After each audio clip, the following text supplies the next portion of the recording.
COVID-19 was declared a pandemic in March of last year. Since then, we've been spending a lot more time at home to slow the spread of the virus. Not gonna lie, in the early days, it was pretty fun. Making coffee every day, staying in my PJs, rearranging my room like 10 times. But to be honest, 365 days later, I'm low-key really over it. And it seems like other kids are too. Kids are definitely bored approaching another pandemic spring break. It's like, what are we gonna do with all of this time off? I feel like I've done everything there is possible to do in my house. But what really is boredom? Where does it come from? Also, how can we train our brains to not be bored? Maybe the answers to all of these questions can help us push through another pandemic spring break. Lydia Muyingo is a PhD student in clinical psychology at Dalhousie University. She specializes in working with kids and teens on a variety of mental health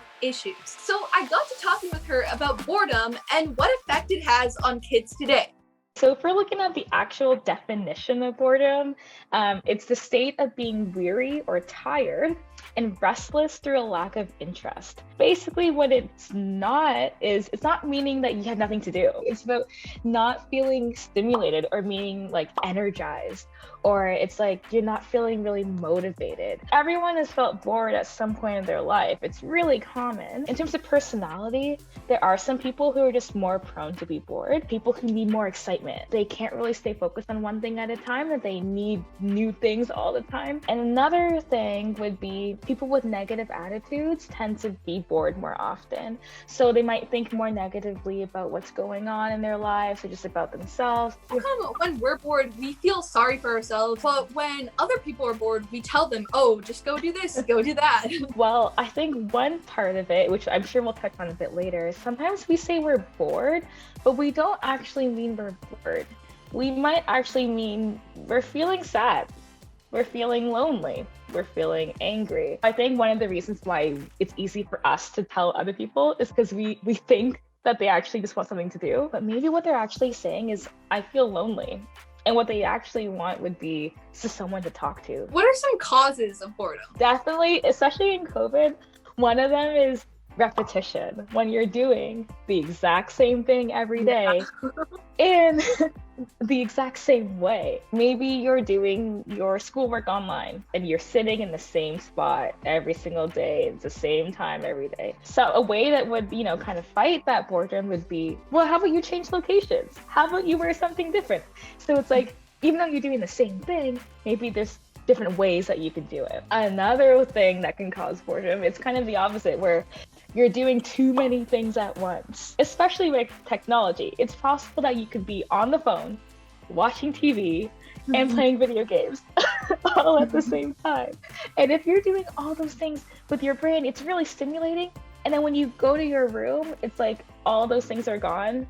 And it's like you get used to doing so many things all the time. So one way to kind of fight boredom is to kind of focusing on doing one thing at a time and doing that really well, instead of always trying to do so many things at once. Do you think social media is helping boredom, or do you think it's making it worse? Like, for example, I know for me, I can sit there and just mindlessly scroll through TikTok or Instagram, and even though I'm doing something and I'm watching something or engaged, I still feel bored. Unfortunately, I do believe that in some ways technology is making it easier for us to be bored because we're always getting new content. It's like we need to be stimulated all the time. And then we kind of think that because it's like that online, that our real life should be like that as well. But on the other side, for some people, TikTok and other technologies are ways that they show their creativity. It helps them when they're bored. Like creating content can be really helpful for that. So what are the actual psychological effects of boredom in kids? Sometimes parents feel the need to always make their kids busy. So they might always be in sports and activities and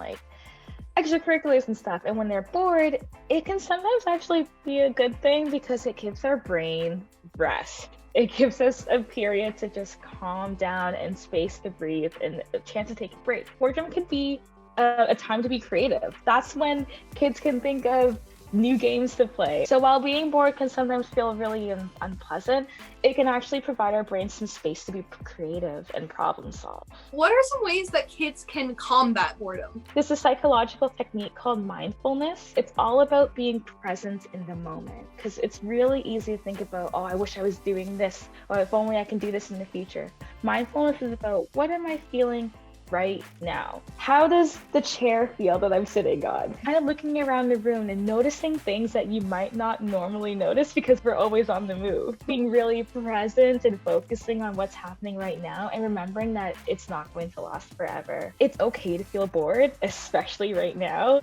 Making sure that we're not, getting down on ourselves for that or feeling ashamed of that. When I'm bored, I write down things I want to do when COVID is over. So when I have a thought, it's like, I wish I could just go to movies right now. Okay, well, let's write that down and put it in our jar, and it's just showing us that this feeling is not going to last forever, that this COVID is not going to last forever. Lydia had a lot of great tips and info, and it's got me thinking about how I can use this information to get through my spring break. So sit back, relax, and stay tuned for part 2 of my Boredom 101 series. For CBC Kids News, I'm Alexia Sabau.